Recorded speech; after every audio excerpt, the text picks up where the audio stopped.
Hi hello ನಮಸ್ತೆ ನನ್ನ ಪ್ರೀತಿಯ ಸ್ನೇಹಿತರೆ. ಇವತ್ತು ನಾನು ನಿಮಗೆ ಈ ಒಂದು ಸುಂದರವಾದ ತೋಟವನ್ನು ತೋರಿಸೋಣ ಅಂತ ಬಂದಿದ್ದೀನಿ.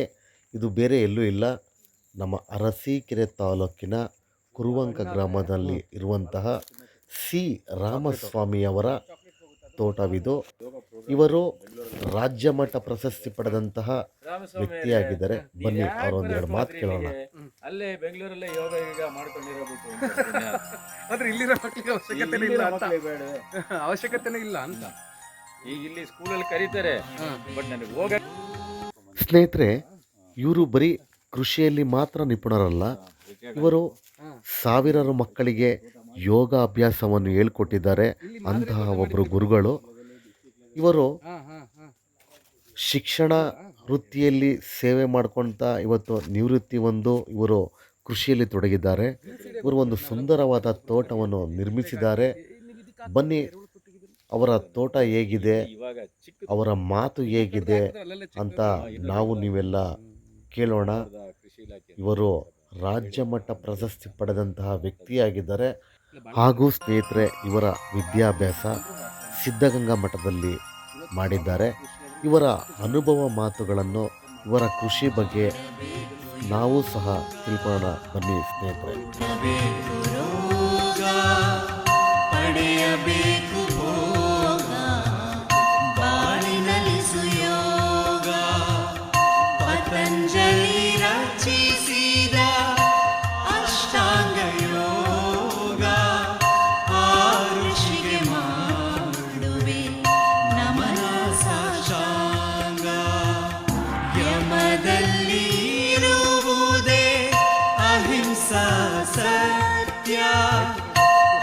ಅಂತಾನೆ ಕಾರ್ಯಕ್ರಮ ನಮ್ದೇ ಜಾಗದಲ್ಲಿ ಮಾಡ್ತಾ ಇದ್ದೆ. ಬಂದಂತವ್ರಿಗೆ ಮಧ್ಯಾಹ್ನದ ಹೊತ್ತು ಚಿತ್ರಾನ್ನ, ಉಪ್ಪಿಟ್ಟು ಏನಾದ್ರು ಒಂದು ನನ್ನ ಕೈಯಿಂದ ಫ್ರೀ ಇಲ್ಲೂ ಮಾಡಿದ್ವಿ. ಆತರ ಪ್ರತಿ ಭಾನುವಾರ ಮಾಡ್ತಿದ್ವಿ ನಾವು. ಪ್ರತಿ ಭಾನುವಾರ ಸಾಧಾರಣ 1,500-2,000 ಜನಗಳಿಗೆ ನಾವು ರೈತರುಗಳಿಗೆ ಟ್ರೈನಿಂಗ್ ಕೊಟ್ಟರು ಇವನ್ 10-20 ಜನ ಅಳವಡಿಸ್ಕೊಳ್ಳಿಲ್ಲ. ಯಾಕಂದ್ರೆ ಜನಕ್ಕೆ ಈಗ ಏನು ಬೇಕು, ಹಿಂಗೆ ಆಗ್ತದೆ, ಹಿಂಗೆ ರಿಸಲ್ಟ್ ಬೇಕು ಅಂತ.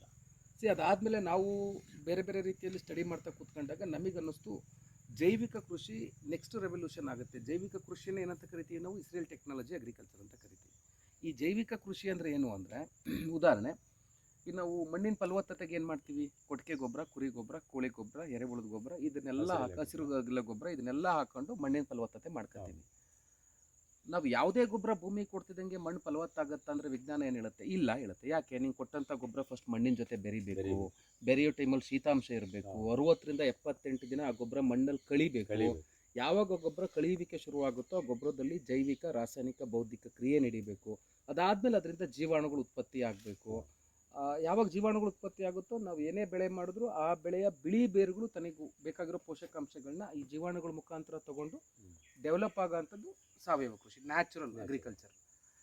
ಜೈವಿಕ ಕೃಷಿ ಅಂದರೆ ಏನು ಅಂದರೆ, ಈಗ ಉದಾಹರಣೆ, ನಾವು ರೈತರ ಹತ್ರ ಎಷ್ಟೋ ಜನದ ಹತ್ರ ಕೂತ್ ಮಾತಾಡ್ತೀವಿ, 1 ಎಕರೆ ಭೂಮಿ ನಿಂದನ್ನು ಫಲವತ್ತು ಮಾಡ್ಕೊಳ್ಳೋಕ್ಕೆ ಮಿನಿಮಮ್ ಎಷ್ಟು ಟ್ರ್ಯಾಕ್ಟರ್ ಲೋಡ್ ಗೊಬ್ಬರ ಬೇಕಪ್ಪ ಅಂತ. ಕಡಿಮೆ ಅಂತಂದ್ರೆ 3-4 ಲೋಡ್ ಆದ್ರೂ ಬೇಕೇ ಬೇಕು ಸರ್ 1 ಎಕರೆಗೆ ಅಂತಾರೆ. ಇವತ್ತು ಒಂದು ಲೋಡ್ ಗೊಬ್ಬರದ ರೈಟ್ ಏನಂದ್ರೆ 5,000 ರೂಪಾಯಿ ಕಮ್ಮಿ ಎಲ್ಲೂ ಸಿಗ್ತಾ ಇಲ್ಲ. 5,000 ರೂಪಾಯಿ ಮಿನಿಮಮ್. ಅದು ಲೇಬರ್ ಕಾಸ್ಟು, ಅದು ಬಿಟ್ಟು ತಿಪ್ಪೆ ಗೊಬ್ಬರಕ್ಕೆ ಬರೀ ತಿಪ್ಪೆ ಅಥವಾ ಇನ್ ಟ್ರ್ಯಾಕ್ಟರ್ ಬಾಡಿಗೆ, ಎರ್ಚರ್ ಕೂಲಿ ಸೇರಿಸ್ಕೊಂಡು 6,000-7,000 ರೂಪಾಯಿ ತನಕ ಹೋಗುತ್ತೆ. ಸಾಕಷ್ಟು ತಗೊಂತಾರೆ. 6,000-7,000 ರೂಪಾಯಿ ತನಕ ಹೋಗುತ್ತೆ. ಅಂಥದ್ರಲ್ಲಿ ಒಂದು ಎಕರೆಗೆ ಒಂದು 6,000 ರೂಪಾಯಿ ಅಂತ ಹಿಡ್ಕೊಂಡ್ರೆ 3-4 ಲೋಡ್ ಕೊಡ್ತೀವಿ ಅಂತಂದ್ರೂ 18,000-20,000-25,000ವರೆಗೂ ಖರ್ಚು ಬರ್ತಿದ್ದಾರೆ. ಜೈವಿಕ ಕೃಷಿ ಅಂದರೆ ಏನು ಗೊತ್ತಾ ಗುರುಗಳೇ, ಈ ಖರ್ಚನ್ನು ಕಡಿಮೆ ಮಾಡೋ ಅಂಥದ್ದು. ಇವ್ರು ಏನು ಮಾಡಿದ್ರು, ನಾನು ಗೊಬ್ಬರ ಹಾಕಿ ಆ ಗೊಬ್ಬರ ಮಣ್ಣಿನ ಜೊತೆ ಬೆರೆಯೋ ಟೈಮಲ್ಲಿ ಶೀತಾಂಶ ಇದ್ದು 60-78 ದಿನ ಆದಮೇಲೆ ಏನು ಜೀವಾಣುಗಳು ಉತ್ಪತ್ತಿ ಆಗ್ತಾ ಇತ್ತು, ಇದೇ ಜೀವಾಣುಗಳನ್ನ ಡೆವಲಪ್ ಮಾಡಿ ನೇರವಾಗಿ ನಾವೇ ಯಾಕೆ ಭೂಮಿ ಕೊಡಬಾರ್ದು. ಇಟ್ಸ್ ಕಾಲ್ಡ್ ಜೈವಿಕ ಕೃಷಿ. ಜೈವಿಕ ತಂತ್ರಜ್ಞಾನದ ಕೃಷಿಯನ್ನು ಇಂಪ್ಲಿಮೆಂಟೇಷನ್ ಮಾಡ್ತಾ ಹೋದ್ರು. ಇದನ್ನು ನ್ಯಾನೋ ಟೆಕ್ನಾಲಜಿ ಥ್ರೂ ತಂದರು. ಅಂದರೆ ಲೋಡ್ಗಟ್ಟಲೆ ಭೂಮಿಗೆ ಗೊಬ್ಬರ ಹಾಕಿದಾಗ ಏನು ಸೂಕ್ಷ್ಮಾಣು ಉತ್ಪತ್ತಿ ಆಗುತ್ತೋ ಅಷ್ಟೇ ಸೂಕ್ಷ್ಮಾಣುಗಳನ್ನ ನೇರವಾಗಿ ಕೊಡುವಂಥದ್ದು. ಅದನ್ನು ಕೋಮಾ ಸ್ಟೇಜಸ್ಸಲ್ಲಿ ಇಟ್ಟಿರ್ತಾರೆ. ವಾಟರ್ ಜೊತೆ ಮಿಕ್ಸ್ ಮಾಡ್ತಿದ್ದಂಗೆ ಇಟ್ ವಿಲ್ ಬಿ ಆ್ಯಕ್ಟಿವ್. ಅದು 1:9 ರೇಷನಲ್ಲಿ ಮಲ್ಟಿಫಿಕೇಶನ್ ಆಗುತ್ತೆ. ಅದನ್ನು ನೇರವಾಗಿ ಭೂಮಿಗೆ ಕೊಡುವಂಥ ತಂತ್ರಜ್ಞಾನ. ಇದರಿಂದ ಏನಾಯಿತು, ರೈತನಿಗೆ 4 ಲೋಡ್ ಗೊಬ್ಬರಕ್ಕೆ ಏನು 20,000-25,000 ರೂಪಾಯಿ ಖರ್ಚಾಗ್ತಿತ್ತು, ಆ ಖರ್ಚನ್ನ 2,000-3,000 ರೂಪಾಯಿ ಮುಗಿಸ್ಬೇಕು. ಈ ಥರ ತಂತ್ರಜ್ಞಾನ ತಂದು, ಆಮೇಲೆ ಪೆಸ್ಟ್ ಮ್ಯಾನೇಜ್ಮೆಂಟಲ್ಲೂ ಅಷ್ಟೇ ಇಂಡೋ ಜರ್ಮನ್ ಟೆಕ್ನಾಲಜಿ ತಂದಿದ್ದಾರೆ. ಉದಾಹರಣೆ, ಈಗ ಕೀಟ ಬಾಧೆ ಬಂತು ಅಂದರೆ ರೈತರು ಏನು ಮಾಡ್ತಾರೆ, ಕೆಮಿಕಲ್ ಅಂಗಡಿಗೂ ಹೊಡೆದ್ಬಿಡ್ತಾರೆ ಔಷಧಿ ತಂದು.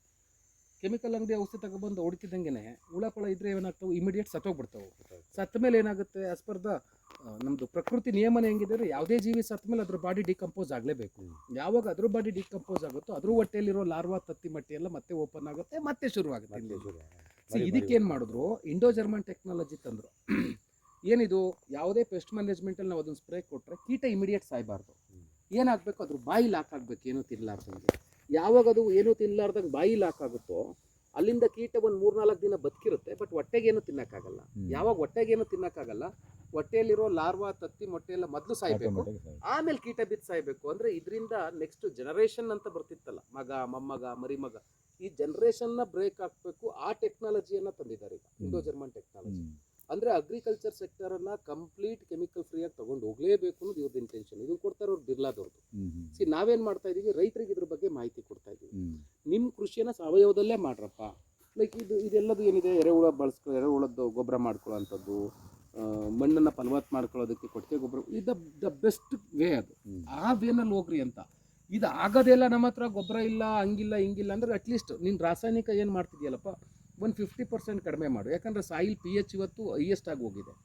ಜೊತೆಗೆ ಅರ್ಥವರ್ಮ್ಸ್ಗಳು ಇವತ್ತು ಭೂಮಿಯಲ್ಲಿಲ್ಲ. ಇವತ್ತು ಹೆಂಗಿದೆ ಅಂತ ಹೇಳಿದ್ರೆ, ಅರ್ಥವರ್ಮ್ಸ್ಗಳು ನೋಡೋದು ಅಪರೂಪ ಅನ್ನಂಗೆ ಹೋಗೋಗಿದೆ. ಭೂಮಿಯಲ್ಲಿ ಸೂಕ್ಷ್ಮಾಣುಗಳಿಲ್ಲ, ಎರೆಹುಳುಗಳ ಸಂತತಿ ಹಾಳಾಗೋಗಿದೆ. ಅಟ್ಲೀಸ್ಟ್ ಅದನ್ನು ವೃದ್ಧಿಸ್ಕೊಳ್ಳೋದ್ರ ಮೇಲೆ ನಾವು ಇಡೀ ಭಾರತದಲ್ಲಿ ಕೆಲಸ ಮಾಡ್ತಾ ಬರ್ತಾ ಇದ್ದೀವಿ ಗುರುಗಳೇ. ಎಸ್ಪೆಷಲಿ ನಿಮ್ಮ ತೋಟ ನೋಡಿದಾಗಂತೂ ನಂಗೆ ಭಾಳ ಖುಷಿ ಆಯಿತು. I am very proud. ನಿಮ್ಮಂಥವ್ರು ಊರಿಗೆ ಒಬ್ಬೊಬ್ರು ಇದ್ರೂ ಸಾಕು, ಮಾದರಿ ಆಗೋಗ್ಬಿಡ್ತಾರೆ. ಈಗ ನಮ್ಮ ತೋಟ ನೋಡಿಕೊಂಡು ನಾವು ಹಾಕಿದ ಮೇಲೆ ಸುಮಾರು ಜನ ಅಡಿಕೆಗಳಾಗ್ತಾ ಇದ್ದಾರೆ. ಇಲ್ಲಿವರೆಗೂ ತೋಟ ನಮ್ದು ಅಂದ್ರೆ ಬರೀ ತೋಟ ಅಷ್ಟೇನೆ. ಎಷ್ಟು ಗಿಡ ಇದೆ? 100 ಗಿಡ ಇದೆ, 150, 200, 300, 400, 1000 ಗಿಡ. ಈಗ 10 ಎಕರೆಯಲ್ಲಿ ಇರ್ತಕ್ಕಂಥ ಫಲ ಇಲ್ಲಿದೆ 2 ಎಕರೆನಲ್ಲಿ ತಗೊಂತಾ ಇದೀವಿ. ಯಾಕೆಂದ್ರೆ ಮಣ್ಣನ್ನ ಮೊದಲು ಫಲವತ್ತು ಮಾಡ್ಕೋಬೇಕು, ಹಚ್ಚ ಹಸಿರು ನೀರು ಸಕಾಲಕ್ಕೆ ನೀರು ಕಟ್ಕೋಬೇಕು. ಆಮೇಲೆ ಯೋಗಕ್ಷೇಮ ಮುಖ್ಯ. ಕಾಲಕ್ಕೆ ಔಷಧಿ ಹೊಡಿತಕ್ಕಂಥದ್ದು. ಆಮೇಲೆ ಬೇರೆ ಪ್ರಾಣಿ ಹಾಳು ಮಾಡ್ದಂಗೆ ಗಿಡಗಳನ್ನ ಕಡಿದು ಪ್ರೊಟೆಕ್ಟ್ ಮಾಡ್ಕೋಬೇಕು. ಆಮೇಲೆ ಆಟೋಮೆಟಿಕ್ ಗಿಡಗಳ ಯೋಗಕ್ಷೇಮ ನೋಡ್ತಾ ಇದ್ರೆ ತಾನಾಗೆ ಬೆಳೀತಾ ಹೋಗ್ತದೆ. ಆಮೇಲೆ ತಾಳ್ಮೆಯಿಂದ ಅವು ಬೆಳೆಯೋವರೆಗೂ ಕಾಯಬೇಕು, ತಾಳ್ಮೆ ಬೇಕು, ಅದು ಬೇಕು. ನಂತರ ನಮಗೆ ಫಲ ಸಿಗ್ತಕ್ಕಂಥ. ಜನಗಳ ಮೆಂಟಾಲಿಟಿ ಹೇಗಿದೆ ಅಂದ್ರೆ, ಮನೆಯಲ್ಲೊಬ್ಬ ಮಗ ಹುಡ್ತಾ ಇದ್ರೆ ಬೆಳಗ್ಗೆ ದುಡ್ದಾಕ್ಬೇಕು ಅಂತ ಯೋಚನೆ ಮಾಡ್ತಿದ್ದಾರೆ. ಏನಾದ್ರು ಒಂದು ಬೆಳೆ ಮಾಡಿದ್ರೆ ಬೆಳಗ್ಗೆ ರಿಸಲ್ಟ್ ಬೇಕು, ಅವ್ರಿಗೆ ಬಂದ್ಬಿಡ್ಬೇಕು, ಇಮಿಡಿಯೇಟ್ ಬಂದ್ಬಿಡ್ಬೇಕು. ಈಗ ಮನೇಲಿ ಮಗ ಹುಟ್ಟಿದಾನ, ಇವತ್ತು ಹುಟ್ಟಿದ್ನ ನಾಳೆ ದುಡ್ದಾಕ್ಬೇಕು ಅನ್ನೋ ಲೆಕ್ಕ ಮಾಡ್ತಿದ್ದಾರೆ. ನಮ್ಮಲ್ಲಿ ಬೆಳೀತಕ್ಕಂಥದ್ದು ಬಯಲು ಪ್ರದೇಶದಲ್ಲಿ ರಾಗಿ, ಹೆಸರು ಕಾಳು, ಮೊದಲೆಲ್ಲ ಎಳ್ಳು ಬೆಳೆಯೋರು, ಎಳ್ಳಂತೂ ಇಲ್ವೇ ಇಲ್ಲ. ಈಗ ಭಾರಿ ಈಸಿ, ಹುರುಳಿ, ಹೆಸರು, ರಾಗಿ ಇಷ್ಟೇ. ಮಳೆ ಬಂದ್ರು ಬಂತು, ಬರ್ದಿದ್ರಿಲ್ಲ ಬಯಲು ಪ್ರದೇಶ. ಆಮೇಲೆ ಬೆಳೆ ಬಂದ್ರು ಬಂತು, ಬರ್ದಿದ್ರಿಲ್ಲ. ಖರ್ಚು ಮಾತ್ರ ಅಷ್ಟೇ ಆಗ್ತದೆ. ಹಾಗಾಗಿ ರೈತ ಸುಸ್ತಾಗ್ಬಿಟ್ಟಿದ್ದಾನೆ. ಎಲ್ಲದಕ್ಕೂ ದುಡ್ಡು, ಉಳುಮೆ ಮಾಡೋದಕ್ಕೂ ದುಡ್ಡು, ಬಿತ್ತನೆ ಮಾಡ್ಲಿಕ್ಕೂ ದುಡ್ಡು, ಅರಗಲಿಕ್ಕೂ ದುಡ್ಡು. ಆಮೇಲೆ ಯಾರು ಮೈ ಬಗ್ಸಿ ತನ್ನ ಜಮೀನಲ್ಲಿ ಕಳೆ ತೆಗಿಯೋರಿಲ್ಲ, ಕ್ಲೀನ್ ಮಾಡೋದು ಕಳೆನಾಶಕ ಹೊಡಿತಾರೆ. ಇಲ್ಲ ಅಂದ್ರೆ ಹಂಗೆ ಬಿಟ್ಬಿಡ್ತಾರೆ, ಬರ್ಲಿ ರಾಗಿ ಬರ್ಲಿ. ಆಮೇಲೆ ಮಿಷನ್ ಬರುತ್ತೆ, ರಾಗಿ ಎಲ್ಲ ಕಟ್ ಮಾಡಿಬಿಟ್ಟು ಅದೇ ಕಾಳು ಒಂದ್ ಕಡೆ, ಹುಲ್ಲು ಒಂದ್ ಕಡೆ ಆಗುತ್ತೆ. ಆ ಹುಲ್ಲು ಹಾಕುವಾಗ ಸುಮಾರು 40% ಹುಲ್ಲು ಕಾಳುಗಳು ಆ ಹುಲ್ಲು ಜೊತೆನೆ ಹೋಗ್ತದೆ. ಕಾಳು ಜೊತೆಗೆ ಪುಡಿ ಹುಲ್ಲಿನ ಜೊತೆಗೆ ಕಾಳು ಹೋಗ್ಲಿ ಗುರುಗಳೇ, ಬೇಜಾರಿಲ್ಲ. ಎಷ್ಟೋ ಸರಿ ರಾಗಿ ಹುಲ್ ಮಿಷನ್ ಹೊಡಿಯುವಾಗ ಎಷ್ಟೋ ಸರಿ ಹಾವುಗಳೆಲ್ಲ ಸೇರ್ಕೊಂಡು ಅವನೇ ಹೊಡೆದಾಕಿದ್ದಾರೆ. ಅವನೇ ಹರಿದು ನಾನು ಎಷ್ಟೋ ಕಡೆ ನೋಡಿದ್ನಲ್ಲ. ನನಗೆ ಗೊತ್ತಿರೋ ಥರದ್ದು 10 ಚೀಲ ರಾಗಿನ ಗುಂಡಿ ತೆಗೆದು ಭೂಮಿಯಲ್ಲಿ ಉಣಿದ್ರು. ಯಾಕಂದ್ರೆ ಮಂಡ್ಲದಾವ್ 2 ಮಂಡ್ಲದಾವ್ ಅದ್ರೊಳಗೆ ಸೇರ್ಕೊಂಡು ವಿಷ. ಅಲ್ಲ ಸರಿ, ಅದನ್ನ ತಿನ್ನೋದ ಹುಲ್ಲು ದನಗಳು, ಅದೂ ಕಷ್ಟನೇ, ಎಲ್ಲದೂ ಕಷ್ಟ. ಈ ತರ ಆಗ್ಬಿಟ್ಟು ಆಮೇಲೆ ಏನಾಗ್ತದೆ, ಈ ಕೆಮಿಕಲ್ ಹಾಕ್ಬಿಡ್ತಾರಲ್ಲ, ಮಳೆ ಬಂದಾಗ ನೀರು ಬಿದ್ದೇ ಬೀಳುತ್ತೆ. ಆ ನೀರು ಕೆಮಿಕಲ್ ಸಮೇತವಾಗಿ ಭೂಮಿಗೆ ಜಲ ಇಳಿತಾ ಇರುತ್ತೆ. ಈ ಬೋರ್ವೆಲ್ಗಳ ನೀರೆಲ್ಲ ಆ ತರ ಹಾಗಾಗ್ಬಿಟ್ಟು ನೀರು ಕುಡಿದ್ರೆ ಅದನ್ನ ಬರುತ್ತೆ ಮೂಳೆ ಪ್ರಾಬ್ಲಮ್, ಮಂಡಿ ನೋವು, ಮೈಕೈ ನೋವು. ನಾವು ಇದನ್ನ ಚೆನ್ನಾಗಿ ಅಬ್ಸರ್ವ್ ಮಾಡಿದೀವಿ. ಸ್ಟಾರ್ಟಿಂಗ್ ಅಲ್ಲಿ ಬಂದಾಗ ಏನ್ ಬೋರ್ ನೀರು, ಇದು ಫಿಲ್ಟರ್ ನೀರು, ನಾವು ಬೋರ್ ನೀರೇ ಕುಡಿಯೋಣ ಅಂತ ನಾವು ಶುರು ಮಾಡ್ಕೊಂಡ್ವಿ. ಕೂತ್ಕೊಂಡ್ರೆ ಅಯ್ಯೋ ನಿಂತ್ಕೋಬೇಕಾ ಅನ್ಸೋದು, ಕೂತ್ಕೋಬೇಕಾ ಆ ಥರ ನೋವು ಶುರು ಆಗೋಗ್ಬಿಡ್ತು. ಓ ಡೇಂಜರ್ ಇದು. ಆಮೇಲೆ ನಮ್ಮೂರು ಫಿಲ್ಟರ್ ವಾಟರ್ ತರಕ್ಕೆ ಶುರು ಮಾಡಿದ್ವು, ಕ್ಲಿಯರ್ ಆಗೋಗ್ಬಿಡ್ತು. ಈಗ ಫಿಲ್ಟ್ರಲ್ಲಿ ಸ್ಟಾಪ್, ನೋಡೋರೆಲ್ಲ ಕೇಳೋರೆಲ್ಲ ದಿಕ್ಕಿಲ್ಲ. ಆಮೇಲೆ ಆ ಕೊಂಡಬಾಗ್ಲ ಅಂತ ಇದೆ, ಅಲ್ಲಿಂದ ತಗೊಂಬಂದ್ವಿ, ಇಲ್ಲ ಮತ್ತೆ ಶುರು ಆಗೋಯ್ತು ನೋವು. ಅಯ್ಯೋ ದೇವ್ರಿ ಈಗಿದೆಯಲ್ಲ. ಈ ನೆಕ್ಸ್ಟ್ ಏನು ಮಾಡಿದ್ವಿ, ಇವಾಗ ಬಾಣಾವರದ ಹತ್ರ ಜಾವಗಲಿಗೆ ಹೋಗೋ ದಾರಿನಲ್ಲಿ ಒಂದಿದೆ ಬೋರ್. ಈಗ ಅಲ್ಲಿಗೆ ಹೋಗಿ ನೋಡಿ, ಮೊನ್ನೆಯಿಂದನೂ 3 ಕ್ಯಾನ್ ತಗೊಂಡು ಹೋಗ್ಬಿಟ್ಟು ನಮ್ಮ ಗಾಡಿಯಿಂದ ತುಂಬಿಕೊಂಡು ಬಂದು ಇಟ್ಕೊಂಡು ಆ ನೀರು ಕುಡಿತಾ ಇದ್ವಿ. ಇವಾಗ ಫ್ರೀ ಆಗಿದೆ. ಹೌದು, ಅಂದ್ರೆ ಇದು ಪಾಯ್ಸನ್ ಒಳಗಡೆ ಹೋದಂಗೆಲ್ಲ ಅನೇಕ ಪರಿಸ್ಥಿತಿ ರೋಗಗಳಿಗೆ ಕಾರಣ ಹಾಳಾಗಿದೆ ಆಗ್ತದೆ. ಅಂತ. ಇದು ಕಣ್ಣಿಗೆ ಕಾಣೋದಿಲ್ಲ, ಕೈಗೆ ಸಿಗೋದಿಲ್ಲ. ಹೌದು, ಆಂತರಿಕವಾಗಿ ಯೋಚನೆ ಮಾಡಿದಾಗ್ಲೇನೆ ನಮಗೆ ಗೊತ್ತಾಗ್ತಕ್ಕಂಥದ್ದು. ಆಮೇಲೆ ಈಗ ತೋಟ ಇದೆಯಲ್ಲ, ತೋಟಕ್ಕೆ ನೋಡಿ ಒಂದಿಡೀ ಗೊಬ್ಬರ ಹಾಕಕ್ಕೆ ರೆಡಿ ಇಲ್ಲ ಜನ. ಅದು ಇಂಪಾರ್ಟೆಂಟ್. ಆ ಮಳೆ ಬಂದ್ರೆ ಬಂತು, ಬರ್ದಿದ್ರಿಲ್ಲ. ನಾವು ಇವ್ರು ಉಕ್ಕೆ ಹೊಡೆದ್ರು ಇಲ್ದಿದ್ರಿಲ್ಲ. 2 ಸಾಲ ಉಕ್ಕೆ ಹೊಡೆದ್ರು ಮುಗ್ದೋಯ್ತು, ಗೊಬ್ಬರ ಇಲ್ಲ. ಅದು ಫಲ ಕೊಡೋದು ಎಲ್ಲಿಂದ ಕೊಡುತ್ತೆ? ಅವರು ರೆಡಿ ಇರೋದೇನ್ ಗೊತ್ತಾ, ಈ ಗೊಬ್ಬರ ಕೊಡಕ್ ರೆಡಿ ಇಲ್ಲ, ಕೆಮಿಕಲ್ ಗೊಬ್ಬರ ಅದಕ್ಕೆ DAP ಅದನ್ನು ಕೊಡಕ್ಕಿಲ್ಲ. ಅದನ್ನು ಈಗ ಸುಮ್ನೆ ಯಾಕೆ ಕೊಡೋದು ಬಿಡು, ಅದು ಫಲ ಬರ್ತಾ ಇದೆಯಲ್ಲ, ಬಂದಷ್ಟು ಬರಲಿ. ಆಮೇಲೆ ನೆಗ್ಲಿಜೆನ್ಸಿ. ಆಮೇಲೆ ಅಯ್ಯೋ ಇಲ್ಲೇನು ಸಿಗುತ್ತೆ, ಸಿಟಿಗೆ ಹೋಗ್ಬಿಡಾರ ಅಂತ ಸಿಟಿಗೆ ಆಳ್ ಬಿಡ್ತಾರೆ ತೋಟನ. ಸಿಟಿ ಕಡೆ ಹೋಗ್ಬಿಡ, ತಿಂಗಳಿಗೆ ಒಂದ್ಸರಿ ಬಂದು ಕಾಯ್ಕೆ ಬಂದಷ್ಟು ಸಿಗ್ಲಿ. ಈ ನಮ್ಮ ಸಂಬಂಧಿಕರದೇ ಇದೆ, ಹುಡುಗರುಗಳೆಲ್ಲ ಅಲ್ಲಿದ್ದಾರೆ, ಇಲ್ಲಿ ಇದ್ದ ಆಳ್ ಬಿಟ್ಟಿದ್ದಾರೆ. ಆ ಪಾಪ ನಾನು ಹೋಗ್ಬಿಟ್ಟು ಹುಲ್ ಬೇಯಿಸ್ಕೊಂಬರ್ತೀನಿ ದನಗಳಿಗೆ ಬದಿನಲ್ಲಿ ಇರ್ತಕ್ಕಂಥ. ಸೊ ಈ ರೀತಿ ನಾವು ವ್ಯವಸ್ಥೆ ಮಾಡ್ತಾ ಇದೀವಿ. ಅವರು ತಿಂಗಳಿಗೆ ಒಂದ್ಸರಿ ಬರ್ತಾರೆ, ಸಿಕ್ತು ಸಿಗ್ದಿರಿಲ್ಲ. ಅದು ಯಾರು ಯೋಗಕ್ಷೇಮ ನೋಡೋರೇ ಇಲ್ಲ. ಮತ್ತೆ ಆದಾಯ ಎಲ್ಲಿಂದ ಬರುತ್ತೆ? ಈ ತರ ಆಗ್ಬಿಟ್ಟು ಜನಗಳಿಗೆ ಶ್ರಮ ಪಡೋರು ಕಡಿಮೆ ಆಗಿದ್ದಾರೆ, ಆದಾಯ ಬಯಸೋರು ಜಾಸ್ತಿ. ಹಾಗಾಗಿ ಸುಲಭವಾದ ದಾರಿ ಎಲ್ಲಿದೆ ಅಂತ ಹುಡ್ಕೊಂಡು ಹೋಗ್ತಾ ಇದ್ದಾರೆ. ಈಗೆಲ್ಲ ಹೆಂಗ್ ಜನ ಯೋಚನೆ ಮಾಡ್ತಾರೆ ಅಂದ್ರೆ, ವ್ಯವಸಾಯ ಅಂದ್ರೆ ನಾನ್ ಸಾಯ ನಿನ್ ಸಾಯ, ಮನ್ಮಕ್ಳೆಲ್ಲ ಸಾಯ ಅನ್ನಂಗಾಗಿದೆ, ಯಾಕೆ ಬೇಕು ಅಂತ ಯೋಚನೆ ಮಾಡ್ತಿದ್ದಾರೆ. ಆದ್ರೆ ಮುಂದೆ ಭಾರತಕ್ಕೆ ಭವಿಷ್ಯ ಇರೋದೇ ಅಗ್ರಿಕಲ್ಚರ್ ಅಲ್ಲಿ ಸರ್. ಕ್ರಮವರಿತು ಮಾಡಿಕೊಂಡ್ರೆ ನಮಗೆ ಫಲ ಸಿಗುತ್ತೆ. ಕ್ರಮ ಇಲ್ಲದೆ ಮಾಡಿದಾಗ, ಈಗ ಮಳೆ ನಂಬ್ಕೊಂಡು ಮಾಡಕ್ ಆಗ್ತಾ ಇಲ್ಲ ಇಲ್ಲಿ. ಮತ್ ಬೇರೆ ಹೊಳೆ ನೀರುಗಳಿಲ್ಲ, ಬೇರೆ ಯಾವ್ದು ಇಲ್ಲ. ಬೋರ್ವೆಲ್ ಇರೋನು ಅದ್ರಲ್ಲಿ ನೀರು ಸಫಿಸಿಯೆಂಟ್ ಆಗಿ ಬಂದ್ರೆ ಅವನು ಸ್ವಲ್ಪ ಬೆಳೆ ಬೆಳ್ಕೊಂಡು ಆದಾಯ ತಗೋಬಹುದು. ಈಗ ನಮಗೆ ಸುಮಾರು 16-17 ಸಾವಿರ ಕೊಬ್ಬರಿ ಆಗ್ತದೆ ಪ್ರತಿ ವರ್ಷ. ಈಗ ಮಾರ್ಕೆಟಿಗೆ ಬಿಟ್ಟು 16,000 ರೂಪಾಯಿನಾಗೆ ಕ್ವಿಂಟಾಲಿಗೆ ಸಿಕ್ತು, 4 ಲಕ್ಷ ರೂಪಾಯಿ ಬಂತು. ಈ ಅಡಿಕೆನಲ್ಲಿ 1 ಲಕ್ಷ ಮಾಮೂಲಿ ಬರ್ತಾ ಇದೆ. ಆಮೇಲೆ ಈ ಕೋಕೋ ಇವಾಗ ಶುರು ಆಗಿದೆ, ಈ ವರ್ಷದಿಂದ. ಅದ್ರಲ್ಲಿ ಏನಿಲ್ಲ ಅಂದ್ರೆ 1-1.5 ಲಕ್ಷ ಇಲ್ಲ, ಈಗ ಅಷ್ಟೊಂದು ಬರ್ತಾ ಇಲ್ಲ. ಈಗಲ್ಲ, ಮುಂದಿನ ಬೆಳೆಗಳು. ಹೌದು, ನಾವೀಗೊಂದು 400 ಗಿಡಗಳು ಹಾಕಿದೀವಿ.